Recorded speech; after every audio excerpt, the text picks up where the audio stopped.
மாநில தலைவரும் சட்டமன்றத்தினுடைய குழு தலைவருமான திரு நயினார் நாகேந்திரன் அவர்கள் பத்திரிகையாளர்களை சட்டசபை வளாகத்திலே சந்தித்து சட்டசபை வளாகத்திலே சந்தித்துவிட்டு திராவிட முன்னேற்ற கழக ஆட்சி, அதாவது திராவிட மாடல் ஆட்சி இந்த வகுப்பு, அதாவது தமிழ்நாடு மக்கள் நலப்பணி எனும் வகுப்புல இந்த 5 ஆண்டு கால திட்டத்தில் 5 ஆண்டு கால ஆட்சியில் இந்த காலகட்டத்தில் ஒரு மிகப்பெரிய தோல்வியை சந்தித்திருக்கிறது. அதாவது 505 வாக்குறுதிகளில் வெறும் 160 வாக்குறுதிகளை மட்டுமே சாதித்ததாக அவர்கள் காட்டியிருக்கிறார்கள். மீதமுள்ள 345 வாக்குறுதிகளை காற்றிலே பறக்கவிட்டு அந்த வாக்குறுதிகளை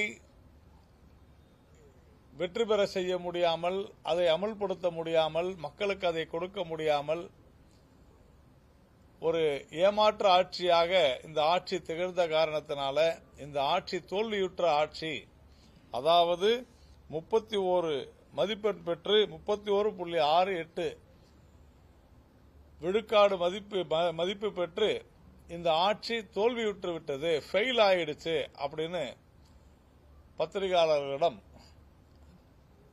இந்த ஆட்சியினுடைய தோல்வி குறித்து ஆன்சர் பேப்பர், கொஸ்டின் பேப்பர், தேர்தலுக்கு முந்தைய வாக்குறுதி, இந்த மார்க் ஷீட்டினுடைய மதிப்பீட்டை ஒவ்வொரு துறையிலும், அதாவது பாடத்திலும் ஒவ்வொரு துறையிலும் எவ்வாறு தோற்றிருக்கிறார்கள் என்பதையெல்லாம் விளக்குகிற அளவில் ஒரு பெரிய பட்டியலை தயார் செய்து அங்கிருந்த பத்திரிகையாளரிடம் கொடுத்திருக்கிறார்கள். இதுதான் அவர் கொடுத்த அந்த மார்க் ஷீட் என்று சொல்லப்படுகிற ஆல் ஃபெயில் அப்படின்னு தெளிவாக சொல்லியிருக்கிறாங்க. இதில் மிக முக்கியமாக ஆட்சி மற்றும் நிர்வாகத்துறையில் 37 வாக்குறுதிகள் நிறைவேற்றப்படவில்லை. 54ல் 37 நிறைவேற்றப்படவில்லை, 17 நிறைவேற்றப்பட்டதாக சொல்லப்படுகிறது. கல்வி மற்றும் விளையாட்டில் 21ல் 12 நிறைவேற்றப்படவில்லை, 9 நிறைவேற்றப்பட்டதாக சொல்லப்படுகிறது. இப்படி சமூக நீதி, சுகாதாரம், சுற்றுச்சூழல், தமிழ்மொழி, கலாச்சாரம், தொழிலாளர் நலன், தொழில் வளர்ச்சி, நீர் மேலாண்மை, பெண்கள் நலன், பொதுமக்கள் நலன், போக்குவரத்து, மீனவர் நலன், வழிபாட்டு உரிமை, விலங்குகள் நலன், விவசாயம், வேலைவாய்ப்பு என்று பல்வேறு துறைகளில் கொடுத்த வாக்குறுதிகளில் 505ல் 345 வாக்குறுதிகளை மறந்தே விட்டது திராவிட முன்னேற்ற கழக ஆட்சி என்பதை தெளிவாக சொல்லியிருக்கிறது. இதில் நாம பார்த்தோம் என்றால் இந்த மக்கள் பணி அப்படின்னு பார்க்கும் பொழுது விலைவாசி இந்தியா முழுக்க இன்ஃபிளேஷன் என்பது குறைந்திருக்கிற நேரத்தில் ஹோல்சேல் பிரைஸ் இண்டெக்ஸ் கூட இந்தியாவினுடைய பணவீக்கத்தை விட, இந்தியாவினுடைய மொத்த குறியீடு, மொத்த விலை குறியீட்டை விட தமிழகம் மிக அதிகமாக இருக்கிறது. அதாவது தேசிய அளவில் ஒரு பொருளினுடைய விலை, பல பொருட்களுடைய விலை குறைவாக இருக்கும் பொழுது தமிழகத்தில் இந்த நிர்வாகத்திறனற்ற, நிதி நிர்வாகத்திறனற்ற ஆட்சியில் விலைவாசி மிக மிக அதிகரித்திருக்கிறது. அதே மாதிரி பெண்கள் பாதுகாப்பு நாம் பார்த்திருக்கிறோம். சுதந்திரம் பெற்ற பிறகு தமிழகத்தில் ஒரு அமைதி பூங்கா, தமிழகம் ஒரு அமைதி பூங்கா என்கின்ற வாசகத்தை நாம் தொடர்ந்து கேட்டிருக்கிறோம். உண்மையிலேயே தமிழ்நாடு ஒரு அமைதி பூங்காவாகத்தான் இருந்தது. ஆனால் கடந்த 5 வருட திராவிட மாடல் திமுக ஆட்சியில் யாரை எப்பொழுது எங்கு வேண்டுமானாலும் வெட்டுவோம், எங்களை கேட்பதற்கு யாரும் இல்லை என்கிற அளவில் ரவுடிசம், அவர்களுடைய அந்த ரவுடிகளுடைய ராஜ்யமாக, சட்ட ஒழுங்கு சீர்கேட்டினுடைய முதன்மை நகரமாக, முதன்மை மாநிலமாக தமிழ்நாடு திகழ்ந்து கொண்டிருக்கிறது. குறிப்பாக பெண்களுக்கு இங்கு பாதுகாப்பு அறவே இல்லை. சங்கிலி பறிப்பு, கற்பழிப்பு, அதே மாதிரி பாலியல் ரீதியிலான சீண்டல்கள், முதிய வயதான பெண்களை தாக்கி கொள்ளையடிப்பது போன்றவைகள் அதிகரித்திருக்கின்றன. போக்சோ கேஸ் பாத்தீங்கன்னா 3 மடங்கு இந்த 4 வருடங்கள் அதிகரித்திருக்கிறது என்பது ஒரு மிகப்பெரிய ரொம்ப வருத்தமிக்க ஒரு செய்தி. 47 கற்பழிப்புகள் சராசரியாக நடந்து கொண்டிருக்கின்றன மாதந்தோறும் அப்படின்னு சொல்றது ஒரு மிகப்பெரிய ஒரு மோசமான ஒரு விஷயம். சட்ட ஒழுங்கு மிக மோசமான நிலைமையை ஏற்றிருக்கிறது. வேலை வாய்ப்பு பெருகவில்லை. காரணம், இங்கே ஒருபுறம் மது குடிப்பதை, மது அருந்துவதை ஊக்குவித்துக் கொண்டிருக்கிற அரசு, வேலைக்கு செல்லக்கூட முடியாமல் போதையிலே திண்டாடி கொண்டிருக்கிற, தள்ளாடி கொண்டிருக்கிற அளவிற்கு இந்த மாநிலத்தை இந்த ஆட்சி, திராவிட மாடல் ஆட்சி தள்ளிவிட்டிருக்கிறது. இங்கே பெருமையாக சொல்லிக் கொள்கிறார்கள், தமிழகத்தில்தான் பெண்கள் அதிக அளவில் வேலைக்கு போறாங்கன்னு. ஒரு ஆய்வின் அடிப்படையிலே நான் சொல்கிறேன், இங்கு பெண்கள் வேலைக்கு செல்ல, அதிகமாக வேலைக்கு செல்ல காரணமே பெண்கள் முன்னேற்றத்தினால, அரசாங்கம் செய்த காரணத்தினால் அல்ல, குடும்ப சூழ்நிலை காரணமாக ஆண்கள், குறிப்பாக ஆண்கள் அதிக அளவு இங்கே இந்த டாஸ்மாகினால், அந்த இவர்களுடைய மோசமான கொள்கையினாலே, அதனால வீட்டில் பிரச்சனை ஏற்பட்டு அதிக அளவில் பெண்கள் தங்களுடைய குடும்ப சூழ்நிலையை கருதி பணிக்கு செல்வதனால்தான் அதிக அளவு பெண்கள் தமிழ்நாட்டில் வேலைக்கு செல்றாங்க. அதே மாதிரி பொருளாதாரம் மிக மோசமான நிலைமையில் இருக்கு. பொருளாதாரம் நல்லா இருக்குன்னு மு.க. ஸ்டாலின் அவர்கள் சொன்னாலும் கூட விலைவாசி அதிகரித்திருக்கிறது. தேசிய சராசரியை விடன்னு சொல்றாங்க. இன்ஃப்ராஸ்ட்ரக்சர் இல்லைன்னு சொன்னா, கட்டமைப்பு இல்லைன்னு சொன்னா இங்க உற்பத்தி இல்லை என்பதை புரிந்து கொள்ள வேண்டும். கல்வியில நாம் நேற்றைய தினம் கூட பாலகுருசாமி அவர்கள், முன்னாள் துணைவேந்தர், அண்ணா பல்கலைக்கழகத்தினுடைய துணைவேந்தர் அவர்கள், அண்ணா பல்கலைக்கழகத்தினுடைய பதிவாளரை நீக்க வேண்டும் என்று கோரியிருப்பது எந்த அளவிற்கு கல்வியில ஊழல் மலிந்து விட்டது. ஆளுநருடன் நாங்கள் ஆளுநரை ஏற்க மாட்டோம் என்ற ஒரே காரணத்தினால, ஆளுநர் துணை வேந்தராக இருக்கிறார் என்ற ஒரே காரணத்தினால உயர்கல்வித்துறையை கிட்டத்தட்ட காற்றிலே பறக்க விட்டு, நாம் அண்ணா பல்கலைக்கழகத்தில் பார்த்தோம் எப்படிப்பட்ட ஒரு கொடூரமான சம்பவம் நடந்து இறங்கேறியது என்று. அப்படிப்பட்ட ஒரு மோசமான சூழ்நிலை, கடந்த காலத்தில் இருந்த துணைவேந்தர்கள் பலர் ஜெயிலிலோ அல்லது பெயிலிலோ இருக்கக்கூடிய ஒரு மோசமான சூழ்நிலையிலும் கூட திமுகவினுடைய குடும்ப உறுப்பினர் என்கின்ற காரணத்தினாலே ஒரு பதிவாளரை நியமித்து அந்த கல்வியை சீரழித்து கல்வியை வியாபாரமாக்கி இருக்கிறது இந்த அரசாங்கம். சுகாதாரத்தை நாம் எடுத்துக்கொண்டால் நாங்கள் நிறைய செய்கிறோம்னு சொல்றாங்க, ஆனால் மக்களிடமும் சுகாதாரம் இல்லை. சுகாதாரம் மருத்துவமனைகளிலும் இல்லை. ஏனென்றால் மருத்துவமனைகளில் போதிய மருத்துவர்கள் இல்லை, மருத்துவர்களுக்கு சம்பளம் கொடுப்பதில்லை. பாதி மருத்துவர்களை நாங்கள் நிரந்தர பணியாளர்களாக மாற்றுகிறோம், நிரந்தர மருத்துவர்களை மாற்றுகிறோம் என்று சொல்லியும் இதுவரை செய்யவில்லை. மத நல்லிணக்கத்தை நாசப்படுத்தி இந்துக்களுடைய கோபத்தை சம்பாதித்துக் கொண்டுள்ளது. திருப்பரங்குன்றம் மலையிலே என்ன நடந்தது என்பதை நாம் பார்த்தோம். அதே மாதிரி சமூக நீதி, நாம வேங்கை வயலிலிருந்து தொடர்ந்து பார்த்து வருகிறோம்.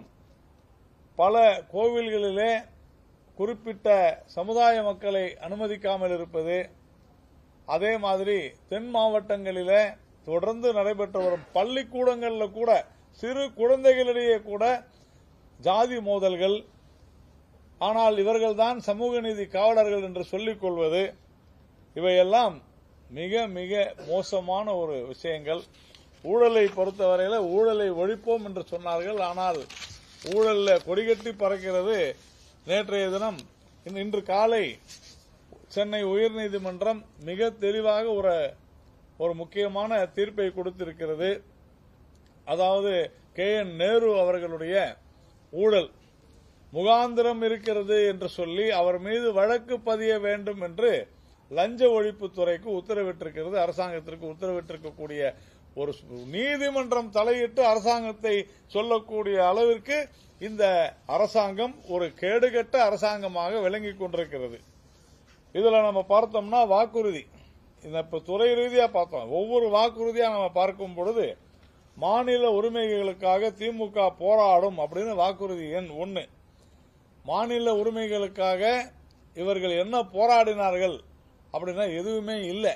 தொடர்ந்து நேற்றைய தினம் கூட நாம் பார்த்தோம், குரியன் ஜோசப் அவர்களுடைய அறிக்கையில நம்முடைய இந்திய அரசியலமைப்பு சட்டத்திற்கு எதிராக ஒரு அறிக்கையை இவர்கள் தாக்கல் செய்திருக்கிறார்கள். இந்தியா தனது நிர்வாக வசதிக்காக மாநிலங்களை உருவாக்கியது அப்படின்றதுதான் இந்திய அரசியலமைப்பு சட்டம். ஆனால் அந்த அரசியலமைப்பு சட்டத்தையே மாற்றி போடுகிற அளவிற்கு இந்த மாநில உரிமைகள் என்கிற பெயரில் மத்திய மாநில உறவுகளை வேண்டுமென்றே திட்டமிட்ட ரீதியில் இந்த அரசாங்கமானது மிக மோசமான முறையில் பிரிவினைவாதத்தை தூண்டக்கூடிய அளவிற்கு திராவிட முன்னேற்ற கழகம் தேர்தல் நேரத்திலே செய்கிறது. அதே மாதிரி தெற்கு மண்டலத்திற்கான மேல்முறையீட்டு நீதிமன்றம் தமிழகத்தில் அமைக்கப்படும் என்று சொன்னார்கள். அமைக்கப்படவில்லை. அதற்கான முயற்சியும் எடுக்கப்படவில்லை. உலக பல்கலைக்கழகங்களில் தமிழ் இருக்கைகள் அமைக்கப்படும் அப்படின்னு சொன்னாங்க. அதாவது உலகெங்கிலும் இருக்கக்கூடிய பல்வேறு பல்கலைக்கழகங்களில் தமிழ் இருக்கை அமைக்கப்படும் அப்படின்னு சொன்னாங்க. ஆனால் இந்த 5 வருடங்களில் ஒரே ஒரு தமிழ் இருக்கை கூட அறிவிக்கப்படவில்லை, அமைக்கப்படவில்லை என்பதுதான் மிகப்பெரிய உண்மை. அப்படிப்பட்ட, அதாவது இப்படி ஒரு பொய் வாக்குறுதியை, தமிழை வளர்க்கிறோம் என்று சொல்லி ஏமாற்று வேலையிலே இந்த அரசாங்கம் இறங்கி இருக்கிறது. இந்த 5 வருடங்களில் டொரண்டோவில் ஒரு தமிழ் இருக்கை அமைக்கப்பட்டிருக்கிறது அமெரிக்காவில். அந்த இருக்கையை அங்கே அமைத்திருப்பது நம்முடைய பாரத பிரதமர் திரு நரேந்திர மோடி அவர்கள். ஆனால் தமிழ்நாட்டினுடைய முதலமைச்சரோ இந்த ஆட்சியோ எதுவுமே செய்யவில்லை என்பதுதான் உண்மை. செம்மொழி பூங்காக்கள் அனைத்து மாநகராட்சியிலும் அமைக்கப்படும் சொன்னாங்க. கோயம்புத்தூர்ல மட்டும்தான் செம்மொழி பூங்கான்னு ஒன்று அறிவிச்சிருக்கிறாங்க. ஆனால் எத்தனை மாநகராட்சிகள் இருக்கிறது? எந்த மாநகராட்சியிலும் செம்மொழி பூங்காக்கள் என்பது அமைக்கப்படவில்லை.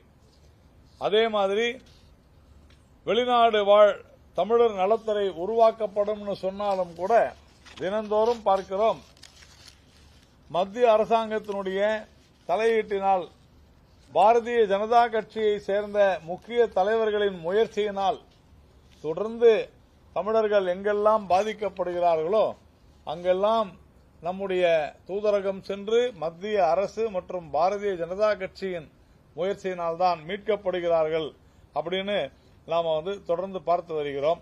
லோக் ஆயுக்தா சீரமைக்கப்படும் என்று சொல்லியிருக்கிறார்கள் வாக்குறுதியாக. ஆனால் லோக் ஆயுக்தா சீர்கெடுக்கப்பட்டது, சீரழிக்கப்பட்டது. லோக் ஆயுக்தாவில் அதனுடைய வெப்சைட்ல போய் பாருங்க, உங்களுக்கு உண்மை நிலை புரியும், தெரியும். அந்த அளவிற்கு லோக் ஆயுக்தா என்கிற இந்த அமைப்பை சீர்கெடுத்து சீரழித்து நாசமாக்கி இருக்கிறது திராவிட மாடல் அரசு. சேவை உரிமை சட்டம் கொண்டு வரப்படும்னு ஒரு வாக்குறுதி கொடுத்தாங்க.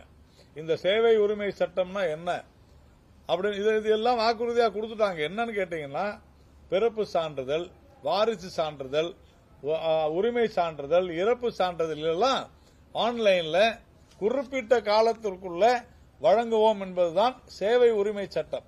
ஆனால் இதுவரை இந்த 5 வருடங்கள்ல அதற்கான எந்த முயற்சியும் எடுக்கப்படவில்லை. இது மிக இந்த 5 வருட காலத்தில் எது நடந்திருக்க வேண்டுமோ, தமிழகம் முதன்மையான மாநிலம் என்று சொல்கிறார்கள், ஆனால் அது நடைபெறவில்லை.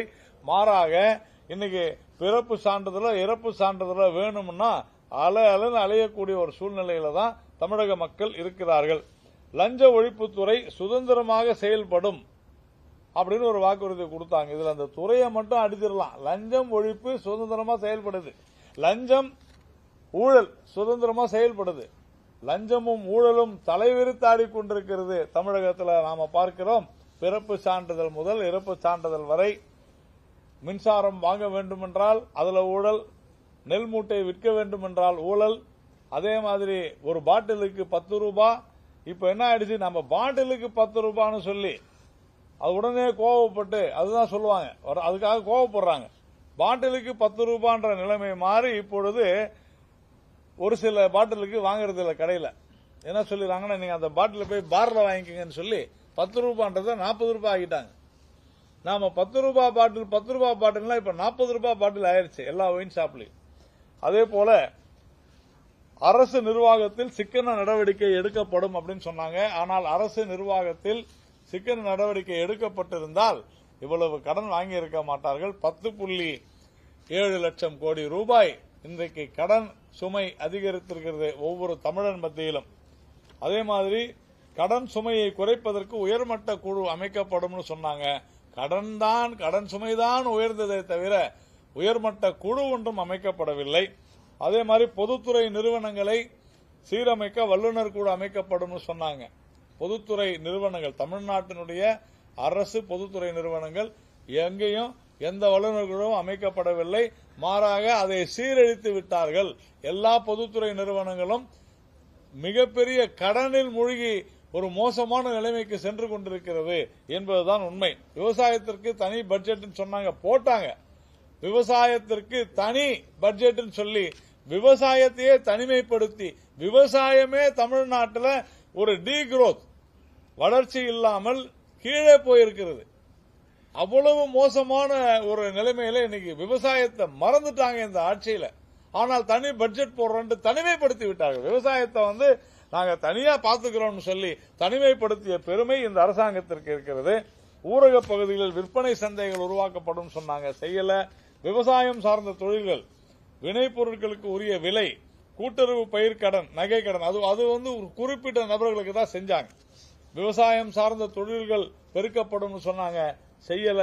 மாறாக மத்திய அரசாங்கத்தினுடைய பல்வேறு திட்டங்களின் மூலமாக விவசாயம் சார்ந்த தொழில்களுக்கு இப்ப கூட நம்முடைய பாரதிய ஜனதா கட்சியினுடைய அரசு கிட்டத்தட்ட 2 லட்சம் கோடி ரூபாய் விவசாயத்திற்காக தனியாகவே இப்ப ஒதுக்கி இருக்குது. அந்த அளவிற்கு மிக முக்கியமான திட்டங்களை மத்திய அரசு கொடுக்குது. ஆனால் மாநில அரசு விவசாயத்திற்கு ஒன்றும் செய்யவில்லை. கரும்பு விவசாயிகளுக்கு நிலுவைத் தொகை பெற்று தரப்படும் என்று சொன்னார்கள், செய்யவில்லை.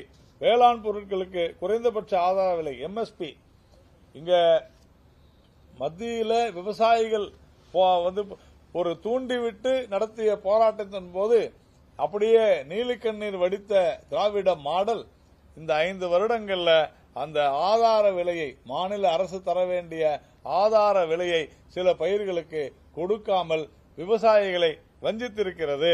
அதே மாதிரி கொடைக்கானலில் தோட்டக்கலை ஆய்வு மையம் அமைப்பதாக சொன்னார்கள், நடக்கவில்லை. சிறு விவசாயிகள் சொட்டு நீர் பாசனத்திற்கு 100 விழுக்காடு மானியம் என்று சொன்னார்கள். ஆனால் அதை மத்திய அரசாங்கம் தான் கொடுத்தது, மாநில அரசாங்கம் கொடுக்கவில்லை. விளைநிலங்கள் பாதுகாப்பு, ஆனால் விளைநிலங்களை பாதுகாப்பே இல்லாமல் அவைகளெல்லாம் பிளாட் போட்டு அனுமதி கொடுக்கக்கூடிய மோசமான ஒரு ஊழல் ஆட்சியாகத்தான் இந்த அரசாங்கம் இருக்கிறது.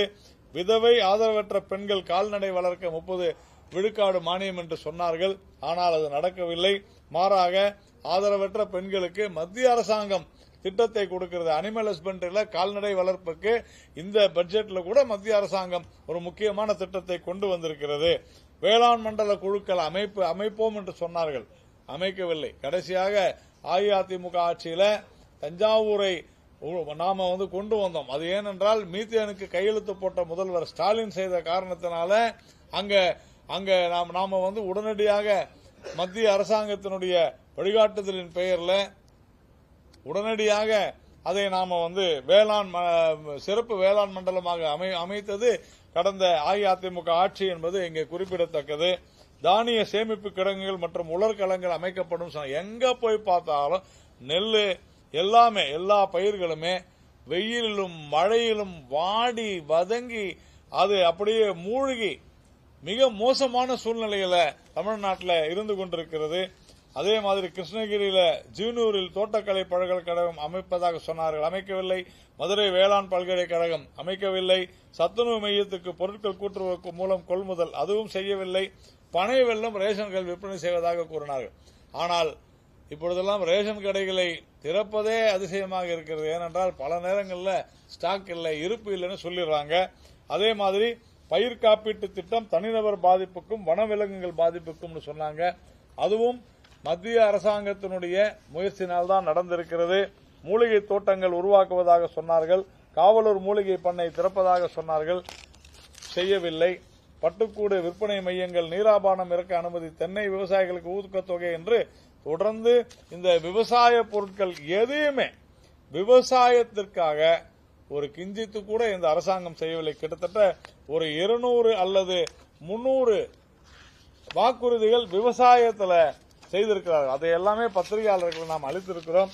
பாத்தீங்கன்னா, பேரிச்சை சாகுபடிக்கு மானியம் செய்யவில்லை, கன்னிகா மதகு சீரமைப்பு செய்யவில்லை, அதே மாதிரி நீர் மேலாண்மை ஆணையம், எந்த ஒரு நீர் மேலாண்மையும் இவங்க செய்யவே இல்லை. மாறாக மிக மோசமான முறையில் இந்த ஆறுகள், ஏரிகள், குளங்கள், குட்டைகள் மிக மோசமாக மிதந்து கொண்டிருக்கின்றன என்பதுதான் உண்மை. அதே மாதிரி நிலத்தடி நீர் பாதுகாப்பு சட்டம் கொண்டு வருவதாக சொன்னார்கள், கொண்டு வரவில்லை. பாலாறு தாமிரபரணி ஆற்றுப்படுகைகள் சீரமைப்பு நடக்கவில்லை. இப்படி கிட்டத்தட்ட ஒரு 100 விவசாயத்திற்கான 100 திட்டங்கள்ல 90 அவங்க செய்யவே இல்லை என்பதுதான் உண்மை. அதே போல மீன்வள கடல்சார் கல்லூரிகள் செய்யல. ஆனால் மீன்வளத்திற்காக நம்முடைய பாரதிய ஜனதா கட்சி அரசு மத்திய பட்ஜெட்ல பல நிதியை ஒதுக்கி இருக்கிறது என்பது உண்மை. படகு மீட்பு டிராக்டர்கள் சொன்னார்கள், செய்யவில்லை. ஐஸ் பெட்டிகள் மானியம் என்றார்கள், செய்யவில்லை. இன்ஜின் வாங்க மானியம் உயர்வு என்றார்கள், செய்யவில்லை. வெளிநாட்டு இயந்திரங்கள் இறக்குமதி என்றார்கள், செய்யவில்லை. ஆனால் பாரதிய ஜனதா கட்சி ஆட்சியில ஆழ்கடல் மீன்பிடிப்பு மற்றும் இயந்திரங்கள் வாங்குவதற்காக மீனவர்களுக்கு கடன் மிக தெளிவாக நாம் செய்திருக்கிறோம். கடன் அட்டை மீனவர்களுக்காக கொடுத்திருக்கிறோம். மீன்பிடி துறைமுகங்கள், குளிர்பதன கிடங்கு என்றெல்லாம் சொல்லி வெறும் வாய்ஜாலம் செய்திருக்கிறது இந்த அரசாங்கம். இப்படி மீனவர்களுக்காக இவர்கள் செய்த எந்த ஒரு வாக்குறுதியும் செய்யவில்லை. அதே மாதிரி சலவைத்துறை அமைப்பதாக சொன்னார்கள், செய்யவில்லை. 30 வயதுக்குட்பட்டோரின் கல்வி கடன் தள்ளுபடி மிக முக்கியமானது, இதை தள்ளுபடி செய்கிறோம் என்று சொன்னார்கள். ஆனால் இன்று வரை மாணவர்களுடைய கல்வி கடன் ரத்து என்கிற வாக்குறுதி நிறைவேற்றப்படவில்லை என்பதுதான் உண்மை. இந்த மாதிரி மாணவிகளுக்கு இலவச நாப்கின் கொடுத்து விட்டதாக சொல்கிறார்கள். கோர்ட்டில் அபிடவிட்டே போட்டாங்க. ஆனால் நான் சவால் விடுகிறேன், பல பள்ளிகளில், அரசு பள்ளிகளில், அரசு கல்லூரிகளில் மாணவிகளுக்கு இலவச நாப்கின் வழங்கப்படுவதில்லை. இதை கூட செய்ய துப்பில்லாத ஒரு அரசாங்கமாகத்தான் இந்த அரசாங்கம் இருந்து கொண்டிருக்கிறது. அதே மாதிரி ஆசிரியர் தகுதி தேர்வில் தேர்ச்சி அடைந்தவர்களுக்கு வேலை என்று சொல்கிறார்கள். எவ்வளவு பெரிய ஊழல் நடந்திருக்குதுன்னா, இந்த குறிப்பிட்ட விஷயத்தில் கணினி ஆசிரியர்களை அவர்கள் தேர்ந்தெடுக்கப்பட்டு, ஆனால் அவர்களுக்கு வேலை கொடுக்காமல் மத்திய அரசாங்கத்திடமிருந்து கணினி ஆசிரியர்களுக்கு சம்பளம் என்று வாங்கிக் கொண்டு அந்த நிதியை கெல்ட்ரான் நிறுவனத்துடன், கேரளாவின் கெல்ட்ரான் நிறுவனத்துடன் ஒப்பந்தம் செய்து கொண்டு நம்முடைய கணினி ஆசிரியர்களை ஏமாற்றி இருக்கிறது இந்த அரசாங்கம். அதே மாதிரி உடற்பயிற்சி கல்விக்கென வாரம் 3 பாட வேலைகள்னு சொன்னாங்க, செய்யல. பகுதி நேர ஆசிரியர்கள் பணி நிரந்தரம் சொன்னாங்க, நாம பார்த்தோம். பகுதி நேர ஆசிரியர்கள் எந்த அளவிற்கு துன்புறுத்தப்பட்டார்கள் கடந்த மாதத்தில் என்றதை நம்ம பார்த்தோம். அந்த அளவிற்கு அவர்களை தெரு தெருவாக அலைய விட்டிருக்கின்றனர், அடித்து துன்புறுத்தப்பட்டிருக்கின்றனர். நூலகங்கள் மேம்பாடு என்று சொல்லியிருக்கிறார்கள். நூலகங்கள் எந்த மேம்பாட்டையும் அடையவில்லை. மிகுந்த நூலகங்கள் தான் நம்முடைய மாணவ மாணவிகளுக்கு ஒரு மிகப்பெரிய விருந்தாக, கல்வி விருந்தாக, அறிவு விருந்தாக அமைகிறது. ஆனால் அதையும் செய்யவில்லை. இந்த மாதிரி கல்வித்துறையில பாத்தீங்கன்னா அவ்வளவு ஒரு மோசமான செய்கைகள். கோவில் சொத்துக்களை பாதுகாக்கும் பணியில் 25,000 பேருக்கு வேலையா? 25,000 பேருக்கு எதுக்கு வேலை கொடுக்கணும்? கோவிலை விட்டு அரசு வெளியேறிவிட்டால் கோவில் சொத்துக்கள் பாதுகாக்கப்படும். ரொம்ப சிம்பிள். இதை செய்யாத இவங்க 25,000 பேருக்கு வேலை கொடுக்கணும்னு சொல்லி அதுலயும் ஊழல் செய்யறதுக்காக, நல்ல வேலை அதை செய்யலாம், கொடுக்கல, வேலை கொடுத்திருந்தா கோவில் சொத்துக்கள் கொள்ளையடிக்கப்பட்டிருக்கும். அதே மாதிரி மக்கள் நல பணியாளர்களாக 25,000 பேர் மகளிர் நியமிக்கப்படுவாங்க. இங்க துப்புரவு தொழிலாளர்களையே இவர்களால் ஒழுங்காக சம்பளம் கொடுப்பதற்கு துப்பு இல்லை. ஆனால் மகளிர் மக்கள் நல பணியாளர் 25,000 பேரை நாங்கள் நியமிப்போம் சொல்வது தவறான விஷயம். அதே மாதிரி தொழில்துறையில 75% வேலை வாய்ப்பு தமிழர்களுக்கு சட்டம் கொண்டு வருவோம். நாங்க கொண்டு வரலையே. எங்க கொண்டு வந்தாங்க? ஏன் கொண்டு வரல? அதே மாதிரி தடையற்ற மின்சாரம்னு சொன்னாங்க. தொடர்ந்து இப்ப மின்சாரம் மிக அதிக விலை கொடுத்து வாங்கக்கூடிய ஒரு சூழ்நிலைக்கு இந்த அரசாங்கம் தள்ளப்பட்டிருக்கிறது. குமரியில் ரப்பர் தொழிற்சாலை என்றார்கள், நடக்கவில்லை. விசைத்தறி மின் கட்டண சலுகை என்றார்கள், நடக்கவில்லை. திண்டுக்கல், வேலூர், சென்னையில் தோல் பொருட்கள் பூங்கா என்றார்கள், செய்யவில்லை. கோழிப்பண்ணை அனுமதி எளிமையாக்கப்படும் என்றார்கள், நடக்கவில்லை. சிறு தொழில் பாதுகாப்புக்கு தனி சட்டம் என்றார்கள், நடக்கவில்லை. நாமக்கல் முட்டை சேமிப்பு கிடங்கு அப்படின்னு ஒரு வாக்குறுதி கொடுத்தாங்க. ஆனால் நாமக்கல்ல பார்த்தோம்னா மிகப்பெரிய அளவில் முட்டையில ஊழல், முட்டை கொள்முதலில் மிகப்பெரிய ஊழல் நடைபெற்றிருக்கிறது. அதே மாதிரி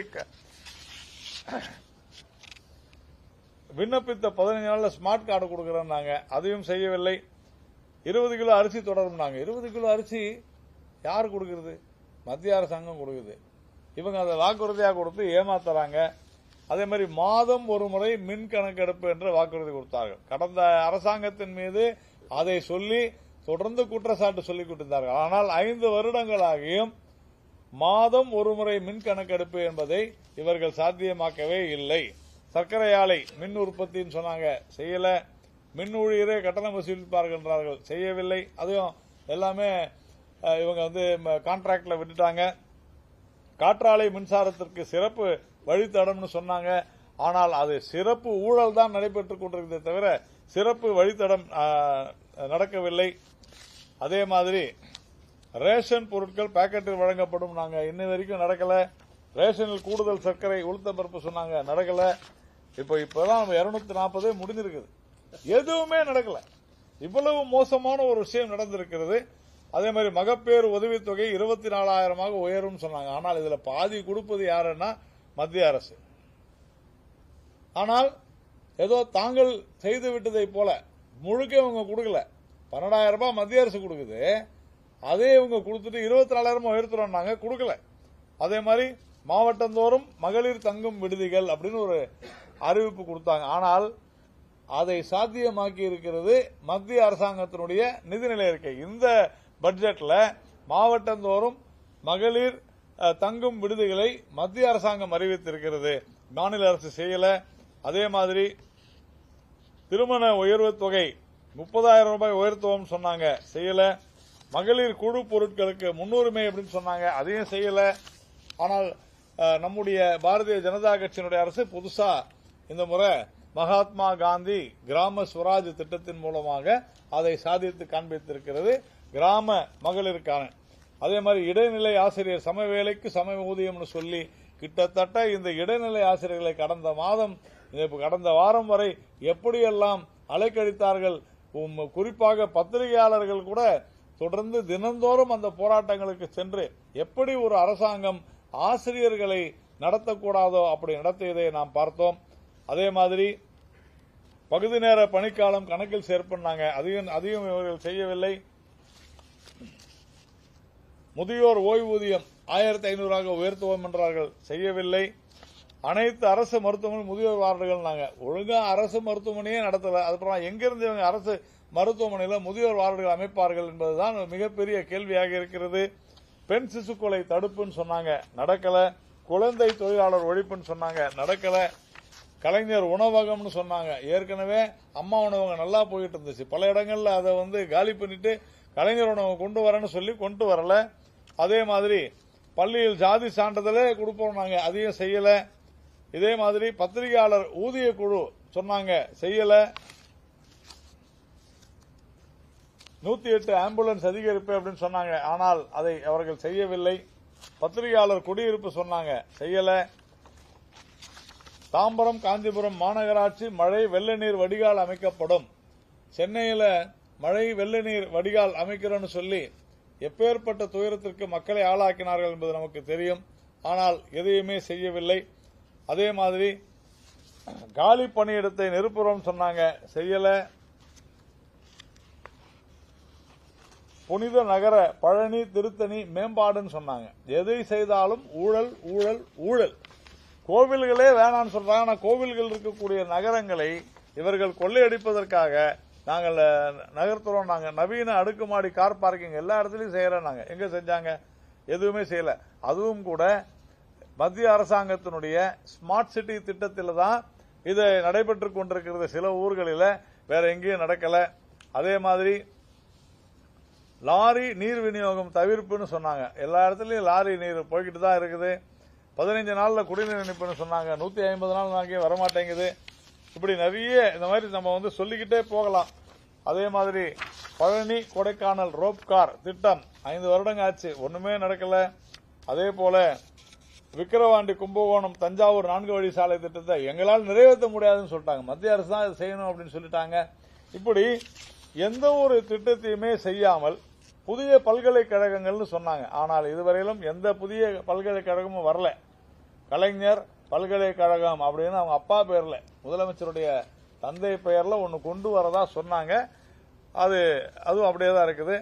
பறக்கும் சாலை திட்டம் நடக்கல. சென்னையில மேம்பாலங்கள் இப்பொழுதுதான் கடைசியில் 5 வருடம் கழிச்சு அடையாறுல இப்பொழுது ஒன்று திறந்திருக்கிறாங்க. அதே மாதிரி கல்வெட்டுகளை பாதுகாப்போம்னு சொன்னாங்க, செய்யல. பெட்ரோல் ரூபாய் 5, டீசலுக்கு ரூபாய் 4 குறைக்கிறோம் நாங்க, செய்யல. இந்த அளவிற்கு நான் சொன்னதுல ஒரு 505ல ஒரு 250 கூட நான் சொல்லல. அந்த அளவிற்கு மிக மோசமாக இருக்கிறது. பெண்களுடைய பாதுகாப்பு அப்படின்னு வரும்பொழுது அண்ணா பல்கலைக்கழகத்தில் நடந்ததை நாம் பார்த்தோம். ஒரு திராவிட முன்னேற்ற கழகத்தை சேர்ந்த ஞானசேகரன் என்கிற ஒரு நபர் மிக மோசமாக பாலியல் வன்கொடுமையில ஒரு பெண்ணை மிக மோசமான முறையில் ஈடுபட்டதை நாம பார்த்தோம். யார் அந்த சார் அப்படின்ற அந்த கேள்விக்கு இதுவரையிலும் பதில் கிடைக்கவில்லை. கோயம்புத்தூர்ல 3 பேரு 20 வயது ஒரு பெண்ணை கடத்தி கற்பழித்து மிக மோசமான ஒரு சம்பவத்தை அரங்கேற்றியதை நாம் பார்த்தோம். கிருஷ்ணகிரியில 12 வயது பெண் பாதிக்கப்பட்டிருக்கிறார். விருகம்பாக்கத்தில் ஒரு மகளிர் காவலர் அவரை ஒரு கான்ஸ்டபிள் அவங்கள திமுக காரங்களே மிக மோசமான முறையில் பாலியல் சீண்டலில் ஈடுபட்டதை நம்ம பார்த்தோம். அரக்கோணத்தில் அதே மாதிரி திமுகவினுடைய ஒரு இளைஞரணியை சார்ந்தவர் அந்த திமுகவினுடைய இளைஞரணியை சேர்ந்த தன்னுடைய சொந்த மனைவியவே சொல்லவே வாய் கூசுகிறது. அந்த அளவிற்கு மோசமாக நடந்து கொண்டார்கள். விழுப்புரத்தில் கற்பழிப்பு மற்றும் ஆள்கடத்தல், அதே மாதிரி மிரட்டியது, இது போன்ற சம்பவங்கள். சமீபத்தில் நந்தனம் ஆர்ட்ஸ் காலேஜில் நாம பார்த்தோம். கேன்டீன்ல அங்க ஒரு பெண்ணை மிக மோசமான முறையில் நடத்தியதை பார்த்தோம். அதே மாதிரி ஊழல்னு பார்த்தோம் என்றால் 39,775 கோடி டாஸ்மாக் ஊழல். அதே மாதிரி 10 ரூபாய் ஒரு பாட்டிலுக்கு 30 ரூபாய் பாட்டிலுக்குன்றது இப்ப 40 ரூபாய் ஆயிடுச்சு. டிரான்ஸ்பார்மர் ப்ரொக்யூர்மெண்ட் ஃப்ராட் மிகப்பெரிய ஒரு ஃப்ராடா தான் அது இருக்குது. இது இன்னைக்கு தொடர்ந்து அதை இந்த அரசாங்கம் ஏமாற்றிக் கொண்டிருக்கிறது, நேரம் எடுத்துக் கொண்டிருக்கிறது. டிரான்ஸ்பார்மர் ஃப்ராடை உடனடியாக கண்டுபிடிக்கலாம்.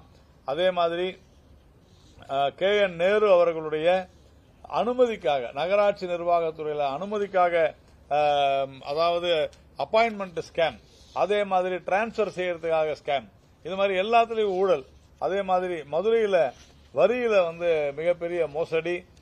அதே போல ரகுபதி எடுத்துட்டீங்கன்னா சாண்ட் மைனிங், அதாவது மணல் மோசடி.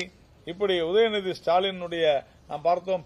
அவருடைய அமைச்சரே, நிதி அமைச்சராக இருந்த ஒருவர் தன்னுடைய அமைச்சர் துணை முதலமைச்சர் மீது சொன்ன குற்றச்சாட்டு, அந்த முதல் குடும்பத்தின் மீது சொன்ன குற்றச்சாட்டு, இதுவரைக்கும் பதில் இல்லை. அதே மாதிரி சென்னை மாநகராட்சியில் நடைபெறும் மிகப்பெரிய ஊழல், குப்பையில ஊழல். அதே மாதிரி பள்ளிக்கரணை ராம்சார் நிலத்துல மிகப்பெரிய ஒரு மோசடி, கிட்டத்தட்ட 2000 கோடி வீடு கட்டும் ஒரு திட்டத்துக்கு அனுமதி கொடுத்தது. அதே மாதிரி டாய்லெட், அதாவது கழிப்பறை கட்டுவதில் ஊழல். அதே மாதிரி ஸ்டாம் வாட்டர் ட்ரெயின், மழைநீர் வடிகால் திட்டத்தில் மிகப்பெரிய ஊழல். எல்லாவற்றையும் விட ட்ரக், அதாவது கஞ்சா, இந்த கஞ்சா அல்லது போதைப் பொருளுடைய உறைவிடமாக, இருப்பிடமாக தமிழகம் விளங்கிக் கொண்டிருக்கிறது அப்படின்னு சொன்னா அது மிகையாகாது. கிட்டத்தட்ட நாம பார்த்தோம்னா 62,000 டேப்லெட்ஸ்ல பாத்தீங்கன்னா 62,750 இருந்தது. இன்னைக்கு 1,41,760 கிலோவாக இன்னைக்கு உயர்ந்திருக்கிறது 2024. அதே போல மிகப்பெரிய அளவில் நார்கோட்டிக் ட்ரக்ஸ் இந்த கேஸ் இது 10,665 இருந்து இன்னைக்கு 17,903 உயர்ந்திருக்கிறது. அதே போல எந்த ஒரு இந்த போதைப் பொருள் பிடிபட்டாலும் அதுல திராவிட முன்னேற்ற கழகத்தை சேர்ந்த அந்த உள்ளூர் அரசியல்வாதிகள் ஈடுபட்டு வருவதை தெரிந்தும் இந்த அரசாங்கம் எந்த நடவடிக்கையும் எடுக்கவில்லை. அதே போல மெத்தபெட்டமைன் கிட்டத்தட்ட 180 கோடிக்கு ஒரு ஒரு குறிப்பிட்ட ஒரு பயணியிடமிருந்து கொடுங்கையூரிலிருந்து மதுரைக்கு சென்று கொண்டிருந்த ஒரு பயணியிடமிருந்து பிடிக்கப்பட்டிருக்கிறது. 16 கிலோ மெத்தாபெட்டமைன் கிட்டத்தட்ட 160 கோடி ரூபாய் ஒரு ரெட் ஹில்ஸ்ல இருந்து ஒரு வீட்டிலிருந்து கைப்பற்றப்பட்டிருக்கிறது. ராமநாதபுரத்தில் 564 கிலோ கஞ்சா பிடிபட்டிருக்கிறது. அதே மாதிரி திமுகவினுடைய அயல் நாட்டு அணியை சேர்ந்த ஜாஃபர் சாதிக் என்கிற ஒரு நபரும் இன்னொரு தமிழ் தயாரிப்பாளர் தமிழ் திரைப்பட தயாரிப்பாளரும் கைது செய்யப்பட்டு கிட்டத்தட்ட 3500 கிலோ சூடோபெட்ரின் அப்படின்ற ஒரு மிகப்பெரிய ஒரு மோசமான போதை மருந்த கிட்டத்தட்ட 2000 கோடிக்கு அவர்கள் கொள்ளையடித்திருக்கிறார்கள், அவர்கள் கடத்தி இருக்கிறார்கள். சையத் இப்ராஹிம் என்கிற ஒரு நபர் மெத்தாபெட்டமைன் 70 கோடி அளவிற்கு ஸ்ரீலங்காவிற்கு கடத்தவிருந்ததை அவரும் திராவிட முன்னேற்ற கழகத்தை சேர்ந்த ஒரு நபர் தான், அதையும் பிடித்திருக்கிறார்கள். ஏப்ரல் 24 சுபாஷ் சந்திர போஸ் அப்படின்ற ஒரு நபர் 600 கிலோ குட்கா எடுத்து சென்றதில் கைது செய்யப்பட்டிருக்கிறார். அதே மாதிரி கிட்டத்தட்ட காட்டாங்குளத்தூர்ல 11 பேர் அரெஸ்ட் பண்ணிருக்கிறாங்க ஜூலை 2025 ஒரு தனியார் கல்லூரியில. அதே மாதிரி 5280 கஞ்சா சாக்லேட், கஞ்சா ஆயில், சிந்தட்டிக் ட்ரக்ஸ். அதே மாதிரி நவம்பர் 25 2 பேர் படப்பையில ஸ்கூல் பசங்களை பள்ளி குழந்தைகளை அவர்கள் டார்கெட் பண்ணி அங்க கிட்டத்தட்ட 120 சாக்லேட் கைது செய்திருக்கிறாங்க.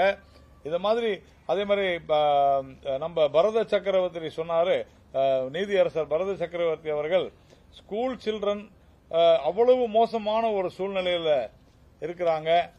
டொபாக்கோ ப்ராடக்ட் கூல் லிப் அப்படின்னு சொல்லி ஸ்கூல் சில்ட்ரனுக்கு பள்ளி குழந்தைகள் விற்கிறாங்க அப்படின்னு சொல்லி நீதிமன்றத்தில் ஓபனா நீதியரசர் சொல்கிற அளவிற்கு மிக மோசமான ஒரு சூழ்நிலை இங்க நிற்குது.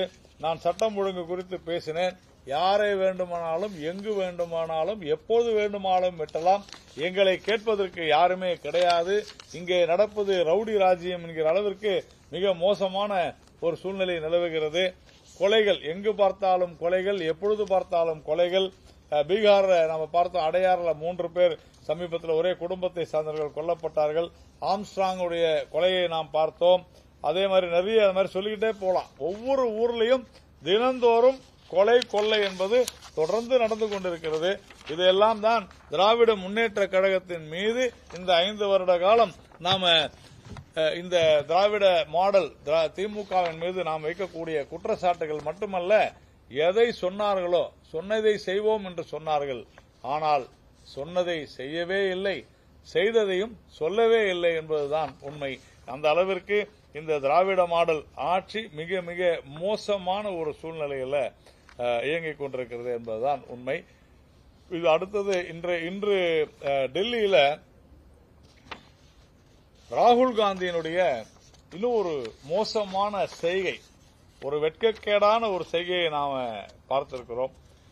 இது இன்றைக்கு நடைபெற்றுக் கொண்டிருக்கக்கூடிய இந்த செயற்கை நுண்ணறிவு தாக்க மாநாடு, ஆர்டிபிஷியல் இன்டெலிஜென்ஸ் இம்பாக்ட், இந்த கான்பரன்ஸ்ல இன்று காங்கிரஸ் கட்சியினுடைய தொண்டர்களை, குண்டர்களை சர்வதேச அளவில் இன்னைக்கு டெல்லியில கடந்த 2-3 நாட்களாக நாம் பார்த்தோம் என்றால், டெல்லியில நகர்வதற்கு கூட இடமில்லை, ஹோட்டல்களில் தங்குவதற்கு ரூம்கள் இல்லை, அவ்வளவு சர்வதேச அளவில் மக்கள் குவிந்த வண்ணம் இருக்கின்றனர். இந்தியாவினுடைய அனைத்து பகுதிகளிலிருந்தும் டெல்லிக்கு சென்று இந்த மாநாட்டில் இந்தியாவினுடைய வளர்ச்சியை ஆர்டிபிஷியல் இன்டெலிஜென்ஸ்ல எப்படி நடந்து கொண்டிருக்கிறது என்பதை கண்டு களிப்பதற்காக, மேலும் மேலும் நம்மை வளர்த்துக் கொள்வதற்காக நடைபெற்ற ஒரு மாநாட்டில் நாம பார்த்தோம். இன்னைக்கு காங்கிரஸ் கட்சியினுடைய குண்டர்களை அனுப்பி அங்கே அரை நிர்வாண போராட்டத்தை அரங்கேற்றி சர்வதேச அளவில் நம் நாட்டை கேவலப்படுத்தும் முயற்சியில ராகுல் காந்தி இறங்கியிருப்பது என்பது வன்மையாக கண்டிக்கத்தக்கது.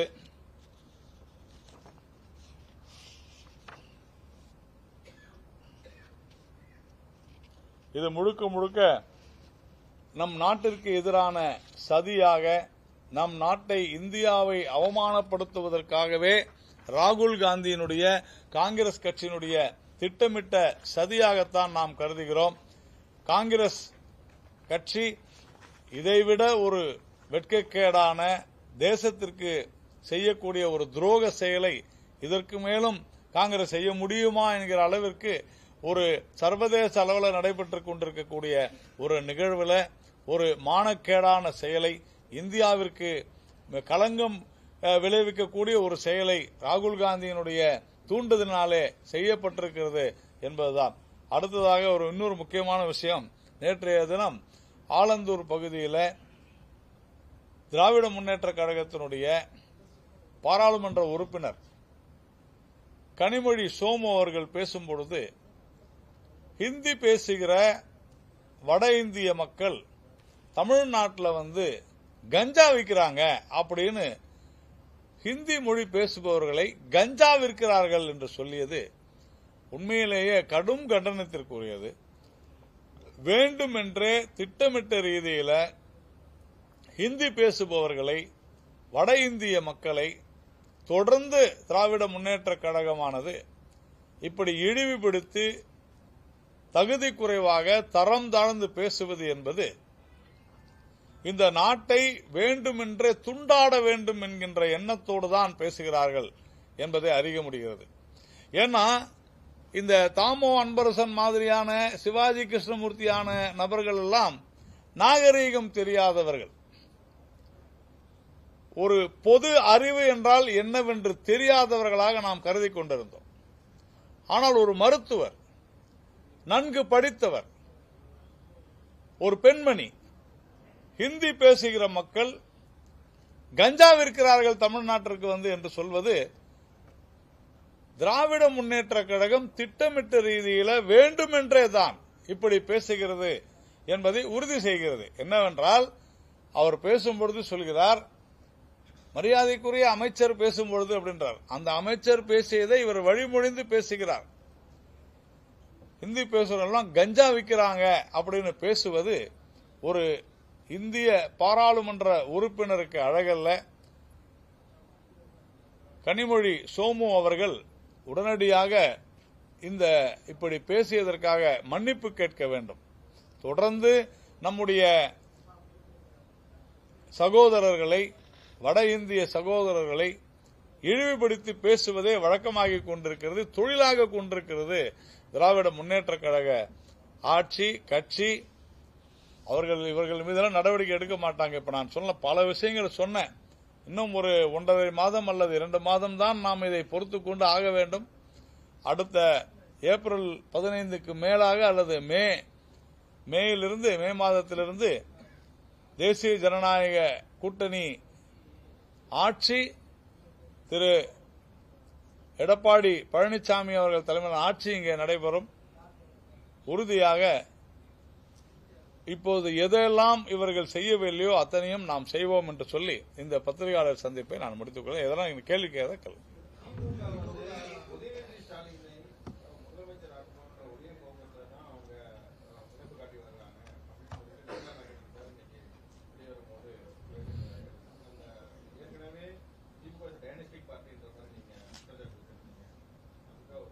தமிழ்நாட்டை நாசமாக்க வேண்டும் என்று துடித்துக் கொண்டிருக்கிறார்கள் அப்படின்னு தான் நம்ம சொல்லணும். ஒரு முதிர்ச்சி இல்லாத ஒரு நபர், இன்னும் சொல்ல போனால் நேற்றைய தினம் மரியாதைக்குரிய அண்ணா திராவிட முன்னேற்ற கழகத்துடைய பொதுச் செயலாளர் சொன்னதை கூட நான் இங்கே மறுபடியும் குறிப்பிட விரும்புகிறேன். உதயநிதி ஸ்டாலின் அவர்களை பற்றி ஒரு கட்சி ஒரு பொறுப்பற்ற ஒரு மனிதரை, பெரும்பான்மை சமுதாயத்தை அழிப்போம், இந்து மதத்தை அழிப்போம் அப்படின்னு சொன்ன ஒரு நபரை, அந்த பெரும்பான்மை சமுதாயம் கொண்டுள்ள நம்பிக்கைகளை வேறறுப்போம் என்று சொன்ன ஒரு நபரை முதலமைச்சராக கொண்டு வருவோம் என்று சொன்னாலே வெற்றி எங்களுக்குத்தான்.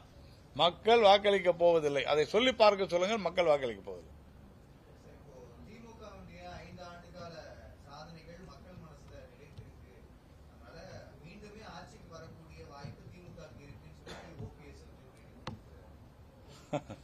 அவருடைய பாவம், அவருடைய நிலைமை அந்த மாதிரி இருக்குது. நம்ம என்ன செய்ய முடியும்? அதுதான் அவருடைய, அதனாலதான் அவரை நான் பாவம்னு சொல்லிட்டேன்.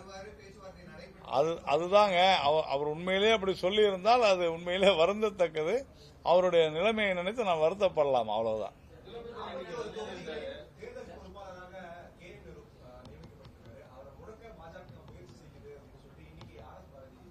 அப்ப அவர் RS பாரதி நீதிபதியை குறை சொல்றாரா அப்படின்றதுதான் கேள்வி. KN நேரு மேல வழக்கு பதிவு செய்ய சொன்னது யாரு? பிஜேபியா? நீதிபதி தானே. அப்புறமா தைரியம் இருந்தால், RS பாரதிக்கு தைரியம் இருந்தால் நீதிமன்றம் இப்படி செய்கிறதுன்னு சொல்லுங்க. தைரியம் இருக்கான்னு பாப்போம். RS பாரதிக்கு ரொம்ப வாய்க்கிலேயே பேசுறாருல, சொல்லுங்க பாப்போம். செய்யற ஊழலை செஞ்சுட்டு நீதிமன்றம் சொன்னா அப்புறமா பிஜேபி எதுக்கத்தாலும் பிஜேபி தான் வருமா? பிஜேபி என்ன செய்யுது இதுல? நாங்களே இப்போ நீதிமன்றம் அமலாக்கத்துறை விசாரிக்கணும் சொல்லிருக்கணும் நியாயமா. நீங்க விஜிலன்ஸ் அண்ட் ஆன்டி கரப்ஷன் விசாரிக்கணும்னா எத்தனை case vigilance and anti corruption, எத்தனை அமைச்சர்களுக்கு இவங்க ஒன்னும் செய்யலன்னு எழுதி கொடுத்துருக்காங்க. அதெல்லாம் மறுபடியும் ஆனந்த வெங்கடேஷ் அவர் நீதியரசர் ஆனந்த வெங்கடேஷருடைய கோர்ட்டுக்கு போய் திருப்பி வருது.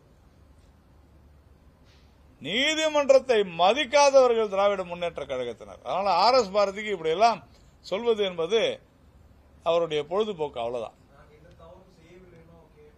அப்படிதான் சொல்லுவாங்க, வேற எப்படி சொல்லுவாங்க? நான் செஞ்சேன்னு சொன்னா ஜெயிலுக்கு போக வேண்டியதுதான். அவர் இப்போ ஜெயிலுக்கு போக கூடாதுன்றதுனால அவர் அது மாதிரி சொல்றாரு. அப்படிதான் சொல்லுவாங்க, வேற எப்படி சொல்லுவாங்க? செய்த தவிர யார் ஒப்புக்கொள்வார்கள்?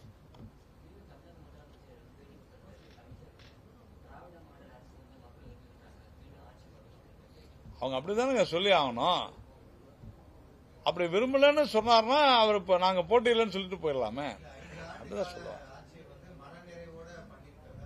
அல்ல, அவருக்கு மனநிறைவு நிறைய இருக்கும். ஏன்னா நிறைய அமைச்சர்கள் அவங்க குடும்பம் எல்லாம் சொத்து சேர்த்துருச்சு, பல ஊழல்கள், ஜாலியா இருந்துட்டாங்க, பல நாடுகளுக்கு போயிட்டு வந்துட்டாங்க, ஒன்னும் பொருளாதார மேம்பாட்டுக்கு ஒன்னும் கொண்டு வரல.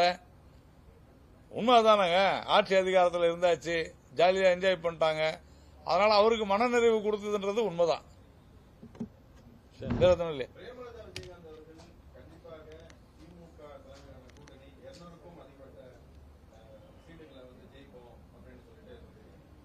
இதை மட்டும் மேலிருந்து விஜயகாந்த் அவர்கள் கேட்டுக்கொண்டிருந்தால், இன்று மழை பெய்தால் அது விஜயகாந்த் அவருடைய கண்ணீரால் தான் மழை பெய்கிறது என்று நாம் சொல்லலாம். அந்த அளவிற்கு விஜயகாந்த் அவருடைய புகழை அவருடைய குடும்பத்தினரே இப்படி சீரழித்திருப்பது என்பது உண்மையிலேயே நாங்கள் வருத்தப்படுகிறோம். விஜயகாந்த் அவர்கள் மீது நாங்கள் மிகுந்த மரியாதை வைத்திருந்தோம். அவர் 2014 தேசிய ஜனநாயக கூட்டணிக்காக உயிரை விட்டு பிரச்சாரம் செய்த காட்சிகள் நம்மை விட்டு நீங்கவே இல்லை. ஆனாலும் அவருடைய குடும்பம், அவருடைய கட்சின்னு கூட நான் சொல்ல மாட்டேன், இப்படி ஒரு மோசமான ஒரு முடிவை எடுத்திருக்கிறார் என்று சொன்னால் உண்மையிலேயே விஜயகாந்த் அவர்கள் மேலே இருந்து கண்ணீர் விட்டுக் கொண்டிருப்பார் என்றுதான் நான் நினைக்கிறேன்.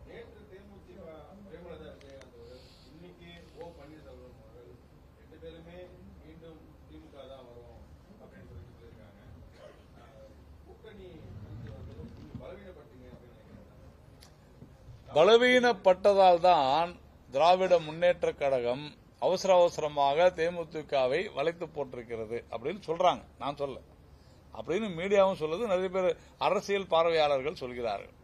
காங்கிரஸ் கட்சியினுடனான அந்த குழப்பங்கள், அவர்களுடனான மிகப்பெரிய பிரச்சனைகள், இன்னும் சொல்ல போனால்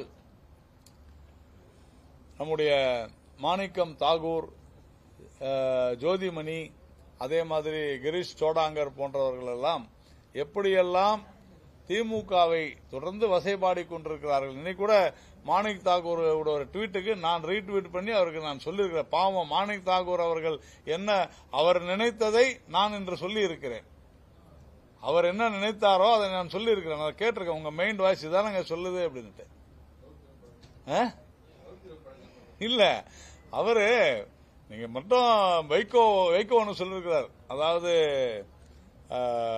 காங்கிரஸ் கட்சியில வேட்டி கிளியறதெல்லாம் சகஜம்தான், வழக்கம்தான் அப்படின்னு. அதுக்கு மாணிக்கம் தாக்கூர் சொல்லியிருக்காரு, நான் கூட்டணி பத்தி பேசக்கூடாதுன்னா அமைதியா இருக்கிறேன், இல்லைன்னா வேற ஏதாவது பேசுறேன் அப்படின்னு சொல்லியிருக்காரு.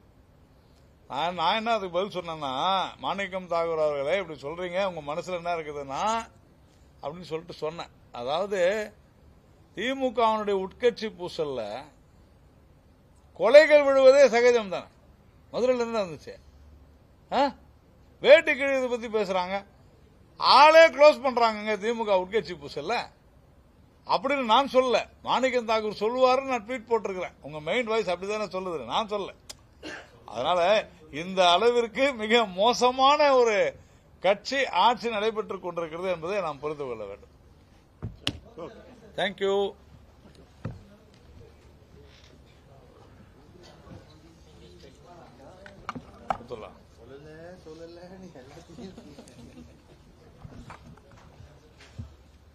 நம்ம பாட்டுக்கு